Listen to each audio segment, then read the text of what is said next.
Today we are reading What We Know About Death, a response letter from Amunet to the Queen of Styxia, with little context or confirmed date of writing.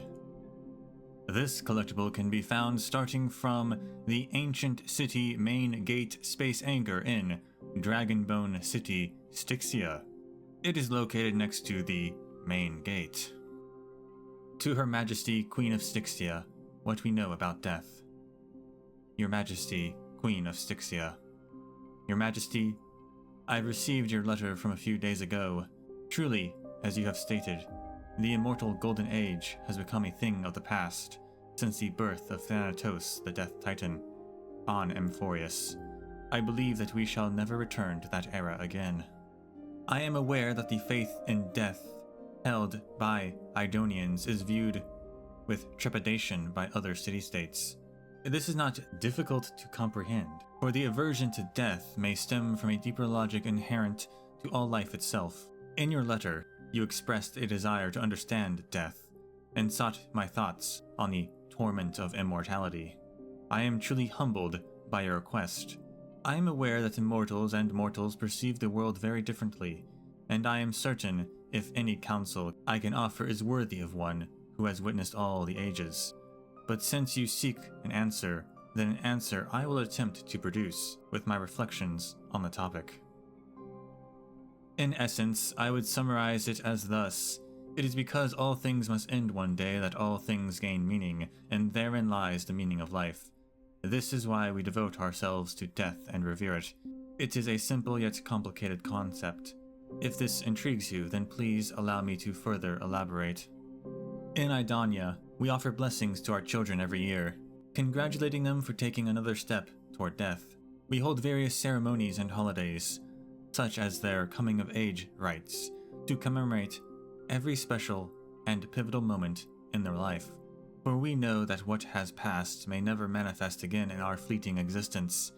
We make heartfelt farewells to our loved ones at departure.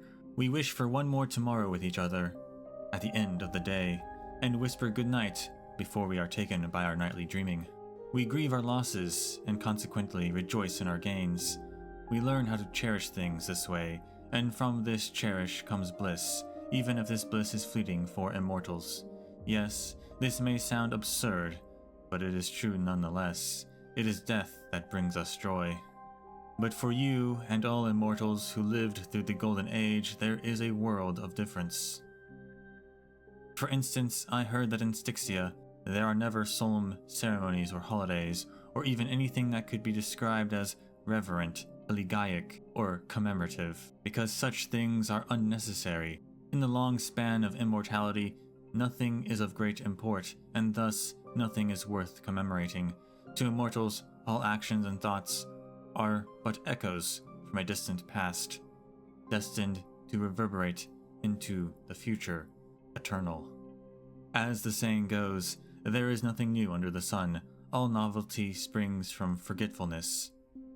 I believe that for the immortals to have experienced everything and must continue to experience everything, all things are but dull and tasteless relics. If there are things to be considered entertaining by the immortals, they are surely beyond the understanding of us mortals bound by death. I believe by now the answer is made clear. To escape the torment of immortality you mentioned in your letter, the answer I offer is death. For the moment Thanatos, the Death Titan, first walked the lands of Amphoreus, philosophers have argued that immortality is but a curse, and that extending life, in essence, is but repeating the mundane. In fact, those who held such views may have been the founders of Idonia itself. Under the threat of death, we weigh every choice carefully, for each choice implies something irreversible and irrevocable. Some philosophers once suggested that our lives exist in a state of eternal cycle, meaning every choice you make is infinitely magnified in this eternal cycle, and even the smallest deviation can alter your life therein.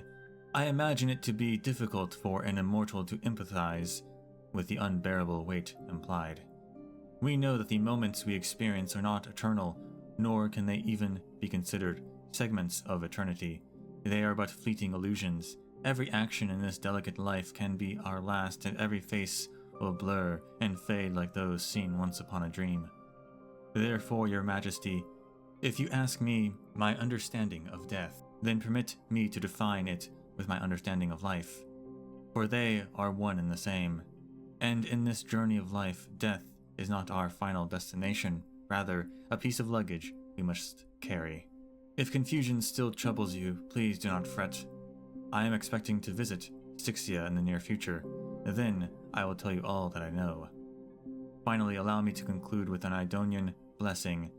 May the shadow of Thanatos, the Death Titan, shroud us so we may learn the splendor of light. Idonia, Amunet.